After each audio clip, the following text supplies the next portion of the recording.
मुल्क में सोने की कीमत ने नया रिकॉर्ड कायम कर दिया। सोने और चांदी की कीमतें तारीख की बुलंद तरीन सतह पर पहुंच गईं। मुल्क में आज फी तोला सोने की कीमत में 1700 रुपए का इजाफा हुआ है, जिसके बाद 1 तोला सोना पहली बार 2,22,700 रुपए की बुलंद तरीन सतह पर पहुँच गया है।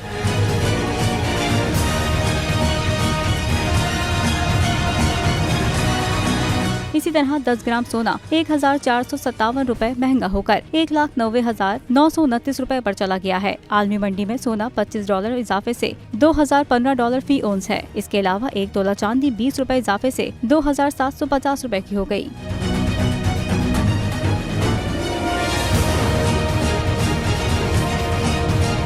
हवाए नफ्स की है हुक्मरानी, लुटेरा कर रहा है पासबानी। बोल न्यूज के मार्केटिंग हेड आकाश राम ताहा लापता, तफ्तीशी इदारे जवाब देने से कासिर। अहले खाना परेशान, बेटे की जुदाई में मां गम से निढाल। जो बच्चो हिंदू हुआ पर आए थे जो को पाकिस्तानी, मुझे मेहरबानी करे पंहिंजो आकाश वापस कयो। अमरीकी सेनेट में कांग्रेसमैन की आकाश राम के अगवा के खिलाफ पुरजोर मुजम्मत। And I, of course, have been concerned about some of the terrible disappearances, some of the abuses of human rights in Pakistan.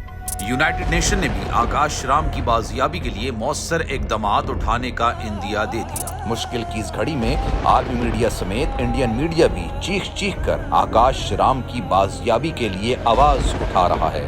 आलमी सहाफती तंजीम और इंसानी हुकूक की आलमी तंजीमों की भी आकाश राम के अगवा की मुजम्मत। उफ क्या जुल्म है, बोल इंसाफ का मुंतजिर। सब्सक्राइब करें और बेल दबाएं ताकि कोई खबर रह न जाए।